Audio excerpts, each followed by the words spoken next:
89.3 4CRB.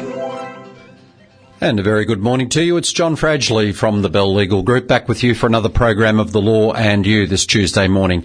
Your opportunity to get free legal advice between now and 9:30. All we want you to do is get on that telephone as soon as you can, 55208888.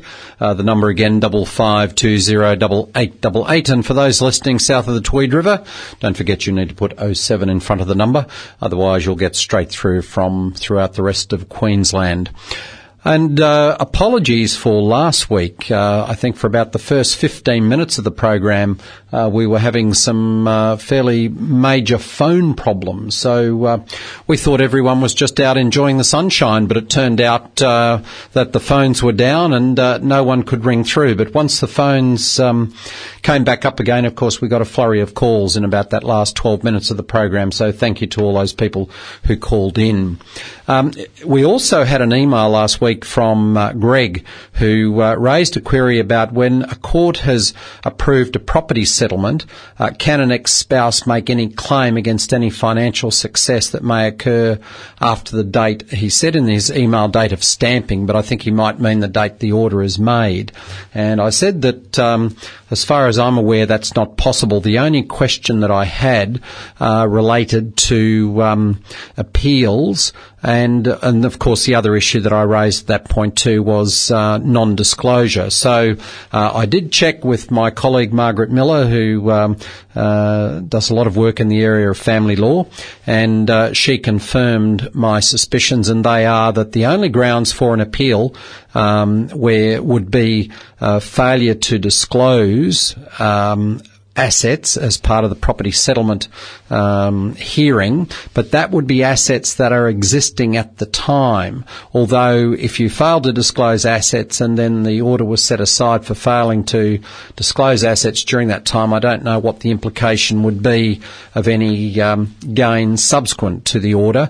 But if you have made full disclosure and the orders are made, and then after the orders are made you're lucky enough to win first prize in lotto, then that will be yours. The only grounds for appeal is on a point of law, and the fact that someone has come into money after the date of the final orders is not grounds is not grounds for appeal, because, as I say, the points of appeal only relate to a point of law that may arise, and the only other one, as I said, would be if you failed to make proper disclosure of your assets in the initial hearing or proceedings in relation to the property settlement. So, Greg, I hope that completes your query in relation to that.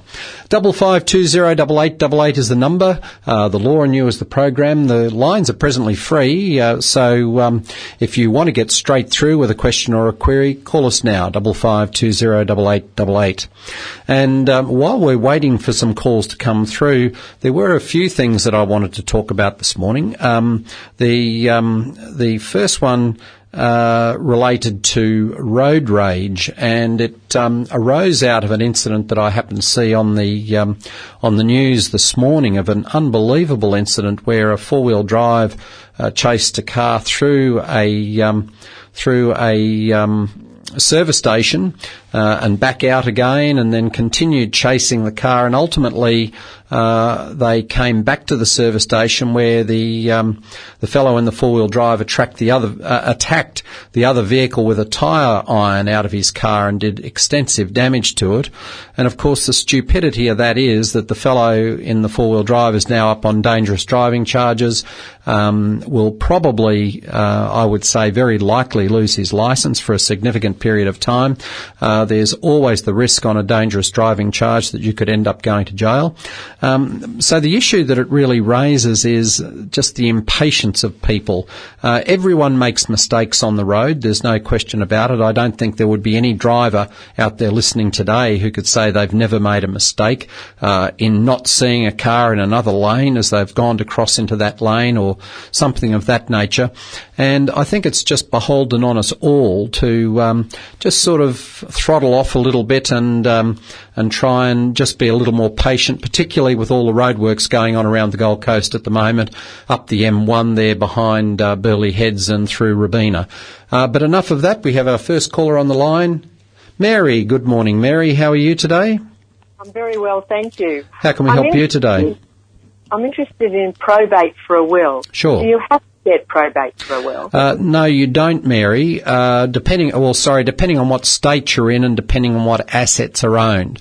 So, if, for example, say a husband and wife, they've got joint bank accounts and the house is in joint names, joint tenants, you would not need probate because production of the death certificate will see the bank account changed over to the surviving spouse's name, and application to request record of, or to record death. Again, producing a copy of the death certificate will be all that's required to have the house title put into one name. Where it gets a little more complicated is where it is, for example, the last of a couple to pass away, say a grandmother or a grandfather, and they're the last survivor. They've got a house in their name and they've got bank accounts in their name and they've perhaps got shares in their name. Depending on the amount, and as a rough rule of thumb, $50,000 or more in a bank account will normally trigger a requirement by the bank that you obtain probate. In the overwhelming majority of cases, the share registries will not deal with shares to transmit them into the names of the executor or the beneficiaries without probate. So there are a couple of the instances where probate would be required. The other one, of course, is that if you've got an elderly person who is in a nursing home, the overwhelming majority of nursing homes will not refund the RAD, the residential accommodation deposit, unless they have probate. Now, the other one that's a little bit different is if, for example, you've got someone who owns a home when they pass away. In Queensland, you can still transmit a property by producing the will, the original will, to the titles office along with the death certificate, and they will transmit the property. But in New South Wales, you have to get probate to transmit a property. So they're just a few of the examples. Can you sign some sort of benefit nomination or beneficiary nomination to avoid having to pay probate?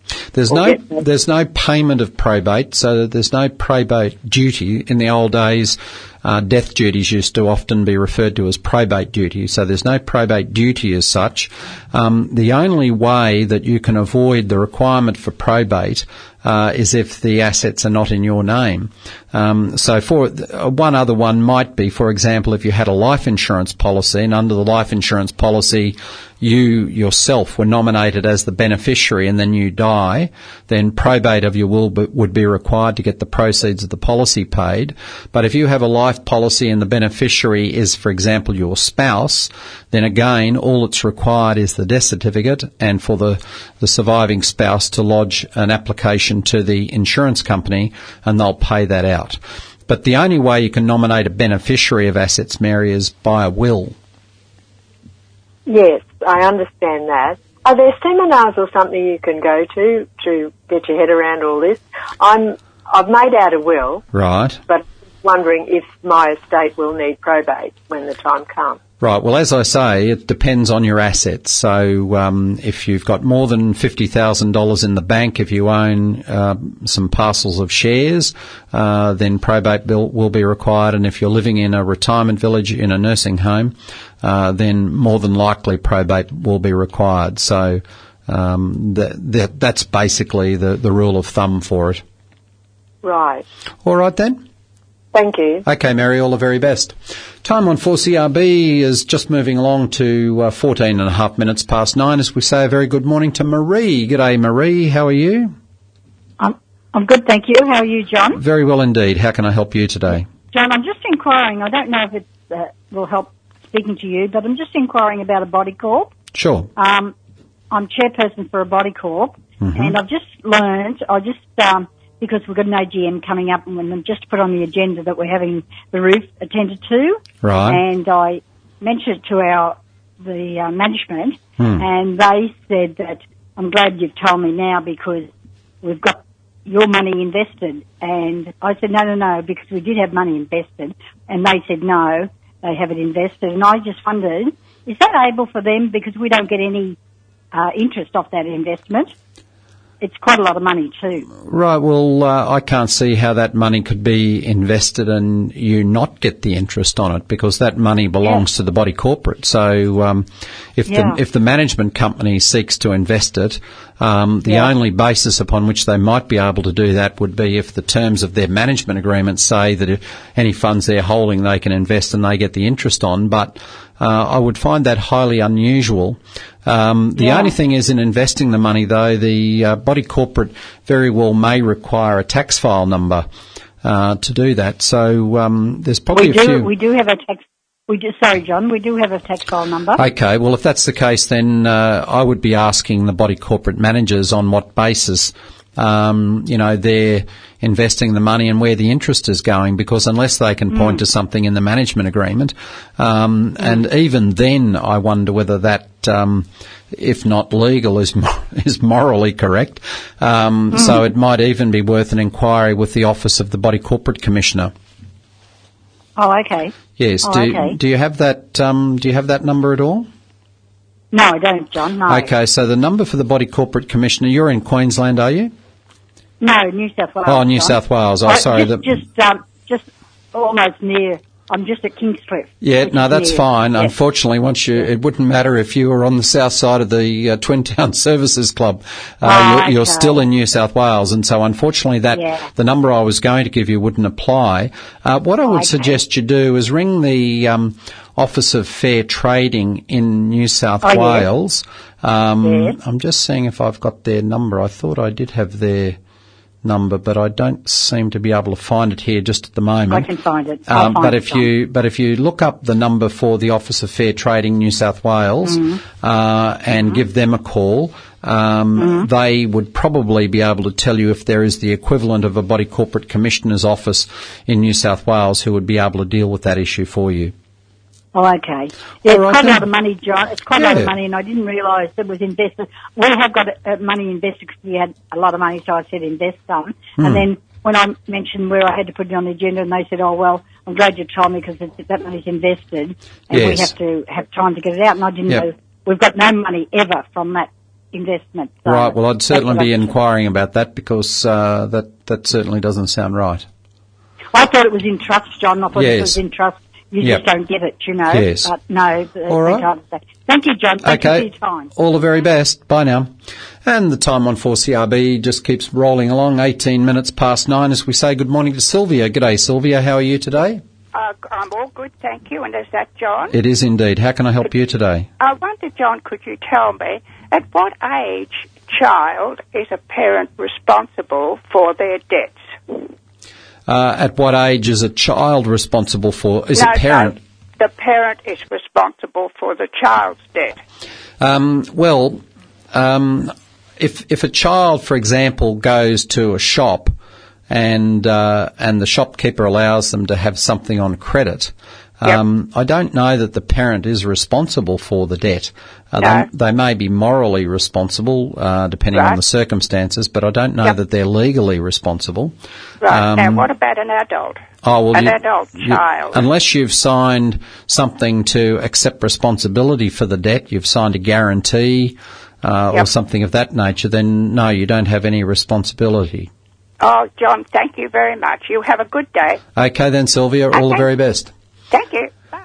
And time continues to march along. It's Paul online, so we'll say a very good morning to Paul. How are you today, Paul? I'm very good. It's a lovely day, isn't it? Sure is. Can I talk to you about copyright? Sure can. Is that your expertise? Definitely not, Paul, but I'll do my best on it. All right. I'm a manufacturer of a product, and I take it to the caravan camping industries. Mm-hmm. And it's a very good product, but I've got people, a person, who's now starting to copy my product. Right. Now I have trademark on my name. Yep. And I also have registered trademark and copyright on some of my products. Right. Do you have a patent? A patent number? Did you patent? Is it actually a physical thing, or is it just a piece of paper? Yes, a physical thing. Right. Yes. So, do you have a patent on that? I do. Yes. Okay. Well, if you have a patent on certain products, not on all products. Right. Okay. So, the product that someone started to copy, do you have a patent on that? Patent on that particular product? As far as I know, I do. Yes. All right. Well, if you have a patent, then yes, you can certainly take action against someone who's copying your design, because that's a breach of your patent. They're not so much copying; they're very cagey. They're not so much copying the design. Well, they are in a sense, but they're copying the same product but in a different colour. Oh, well, colour doesn't matter. A patent would apply to the physical design of the product rather than to the colour. So, Paul, what I think you really need to do is get some legal advice from someone who practices in that area. Well, I do have an IP lawyer, right, who looks after me. Yep. And I'm basically getting a second opinion because she says that those laws are very delicate. Yep. And it's like a minefield, and it's not like somebody running over somebody with a car, or someone robbing a bank. Yep. It's a very delicate minefield area. Well, if someone's it will be litigation, and that's not the sort of law that a patent attorney does. Patent attorneys deal with patents, trademarks, and copyright. So you really need a lawyer who is a litigation lawyer. But who has done work in the area of patents and trademarks, I would suggest. Okay, all right. So are you in Queensland or New South Wales? Yeah, I'm on the Gold Coast. Okay, well, what I would recommend that you do then, Paul, is to ring the Queensland Law Society. I'll just quickly find their number here. So their number is, have you got a pen handy? Yeah, I'm writing all this down, yes. Okay, so their number is 1300... Yes. 367.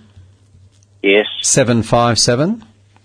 Yes. So what I would suggest you do is ring the Law Society and ask them to recommend you to a lawyer who's reasonably handy to you on the Gold Coast, who specialises in that area and who would be able to assist you with the appropriate course of action to take. I think from memory, just from matters I've seen in our office, the normal thing is that a letter, what is called a cease and desist letter, I think, from memory is sent in the first instance, and then that's normally followed up with a threat of legal proceedings in the form of an injunction and possibly a claim for damages.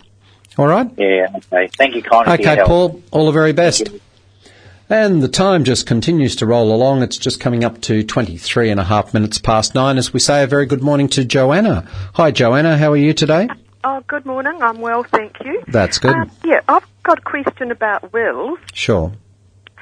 Now, when a person dies, and if the executor knows where to find a copy of the will, would they have to contact the lawyer to get a copy of the original, or is the copy, would they just work off the copy? No, normally the original of the will be required, and one of the very important things, Joanna, is to make sure that that the copy of the will that you've got is actually the last will. Because people can, in fact, make more than one will. They might make them over a series of years, and so therefore the copy the executor has may not, in fact, be the last will and testament of that person. So the first step for the executor to take is to obtain a copy of the will from the. They can work off the copy, but they need to confirm with the lawyer that the copy they've got is, in fact, the correct one. Right. Okay. Right, that complicates things. I think we're probably going to have to make new ones because our wills say exactly what we want done, and then we made them quite some time ago, and then sometime after that we had second thoughts about we did addendums. Was it addendums? You would have done a codicil. A Codicil. Yep. Yeah, that might be what it was. Yes, it was on a separate thing. And now, years later, that doesn't apply anymore. And so if my husband and I died tomorrow, the original will would stand, but not the codicil. And right. So can we just ring the lawyer and say, get rid of the codicils, or I really don't want to have the expense of going and making a whole new will. Yes. Well, you may be able to revoke the codicil by destruction, or you may be able to do a codicil which in fact revokes the codicil. So you could do a codicil which says that you do away with the codicil that you've made. So what I would suggest you do is ring your lawyer and just explain to them exactly what you're wanting to do, and they should be able to assist you through that process. Okay. All right. Thank you very much. Okay, Joanna, all the very best.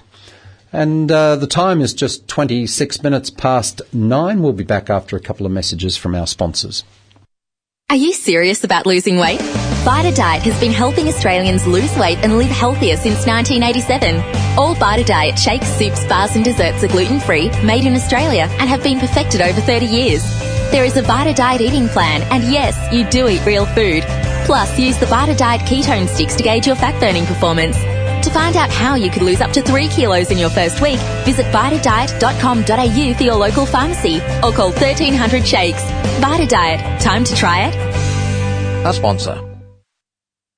Hello, Jason Farber here from Pure Wellness Bulk Foods. We've spent over 20 years manufacturing for supermarkets, major supplement and health food brands. This gave us first-hand insight into how they achieve their massive profits. We at Pure Wellness purchase from Australian suppliers, manufacture, pack and sell direct to you. We have all bulk foods including sweets, herbs and spices, bath and beauty, sports supplements, weight loss and lots more. 25 kilo to 25 grams, we have it. Mention this ad and get 10% off. Pure Wellness Bulk Foods at warehouse prices. 42 Lawrence Drive, Nerang, or shop online at purewellness.com.au. A sponsor. And this is 4CRB. The Law and You is the program. It's 27 and a half minutes past 9, so we probably don't have time for any more callers this morning. Thank you to all those people who've called in this morning and made for such an interesting program, certainly better than last week when the phones were out. So thank you for returning to the program. Just a couple of things that I wanted to mention in closing. I mentioned that issue about road rage and just the need for people to just be a little more patient on the roads. One of the things I think that everyone can do is when traffic is merging from the left, if you are in the left-hand lane, to leave a big enough gap between you and the car in front as you approach where the traffic is merging in, so that those cars can merge in quickly. I think a lot of the gridlock and the traffic jams that are caused through the roadworks at the moment invariably arise because people in the left-hand lane, for whatever reason, don't want to let a car between them and the car in front. Whereas if everyone opened up a gap and allowed traffic to merge in, I think you would find that the traffic would flow a lot better. So just a little bit of an observation there, which I hope might be of help to some people. And while we're talking about road issues too, don't forget the announcement by the Queensland Government that they're going to introduce new mobile phone laws, a $1,000 fine, which will be the largest fine in Australia for touching your mobile phone while you're driving, and it's also going to lead to a loss of licence as well. So if you value your licence, if your licence is essential to you, whatever you do, take heed of that. I think we still see plenty of people driving around with phones to their ears and looking at text messages while they're stopped at traffic lights, etc. Just bear in mind that if a police car or a policeman on a motorbike comes up beside you while you're sitting doing that, even if you're stationary at the traffic lights and you have your phone in your hand, you're potentially going to be liable for those new fines and loss of licence when those laws come into place. So I hope that we all pay heed to that. This is John Fradgley from the Bell Legal Group. It's been great to be with you this morning for The Law and You. I'll look forward to being back again next Tuesday, but as always, until then, it's goodbye and God bless.